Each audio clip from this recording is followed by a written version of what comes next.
परीक्षा करने के लिए, इसलिए एक सीईटी का कुछ डिमांड्स ये आ रही हैं कि उसको क्वालिफाइड नेचर का बनाया जाए, तो आप तक भी ये कुछ डिमांड्स आई होंगी, कुछ एमएलए ने भी कहा होगा। तो अब इसमें जो हमने पहले एडवर्टाइज कर दिया है कि सीईटी क्वालिफाइड नेचर का नहीं होगा, जो 50 और 40% है वही होगा। 50 और 40% तो उसके तो पास में होते हैं, लेकिन बाकी सबकी जो मेरिट है जी, मेरिट के हिसाब से जो भी कोई किसी एक पोस्ट के लिए ऑप्ट करेगा, उस ऑप्ट के हिसाब से एक लिस्ट बनेगी अलग अलग, क्योंकि पोस्टें तो 50 होंगी। उन 50 पोस्टों के लिए अलग से उनको ऑप्शन देनी है कि मैं इस पोस्ट के लिए अप्लाई करता हूं, तो जितने लोग उनमें क्रम से ऊपर के 4 गुना होंगे उनका एक टेस्ट होगा। ठीक। आखिर मेरिट को तो नहीं तोड़ सकते ना, जब हमने मेरिट को एक मिशन माना है तो मेरिट इज मिशन, वो सीईटी में भी रहेगा, वो वैसे भी रहेगा, क्योंकि एक क्वालिफिकेशन के लिए 40 और 50% मार्क्स रहते हैं, इससे नीचे तो बिल्कुल उसमें पार्टिसिपेट ही नहीं करेंगे। उससे ऊपर वाले जो पार्टिसिपेट करेंगे वो मेरिट के हिसाब से करेंगे। और कोई भी एक व्यक्ति जो सीईटी में एक प्रकार से पास हो गया और कट ऑफ से ऊपर आ गया, मेरिटोरियस हो गया, वो कितनी ही पोस्टों के लिए ऑप्ट कर सकता है। उसके सबके अलग अलग दिन एग्जाम होंगे,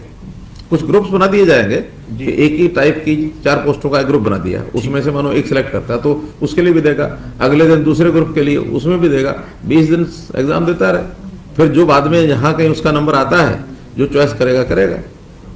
पंचायत चुनाव के जो परीक्षा करने के लिए, इसलिए एक सीईटी का कुछ डिमांड्स ये आ रही हैं कि उसको क्वालिफाइड नेचर का बनाया जाए, तो आप तक भी ये कुछ डिमांड्स आई होंगी, कुछ एमएलए ने भी कहा होगा।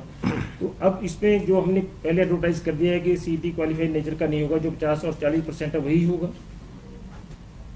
50 और 40% तो उसके पास में होते हैं, लेकिन बाकी सबकी जो मेरिट है जी, मेरिट के हिसाब से जो भी कोई किसी एक पोस्ट के लिए ऑप्ट करेगा,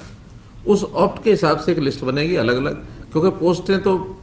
50 होंगी। उन 50 पोस्टों के लिए अलग से उनको ऑप्शन देनी है कि मैं इस पोस्ट के लिए अप्लाई करता हूं, तो जितने लोग उनमें क्रम से ऊपर के 4 गुना होंगे उनका एक टेस्ट होगा। ठीक। आखिर मेरिट को तो नहीं तोड़ सकते ना, जब हमने मेरिट को एक मिशन माना है तो मेरिट इज मिशन, वो सीईटी में भी रहेगा, वो वैसे भी रहेगा, क्योंकि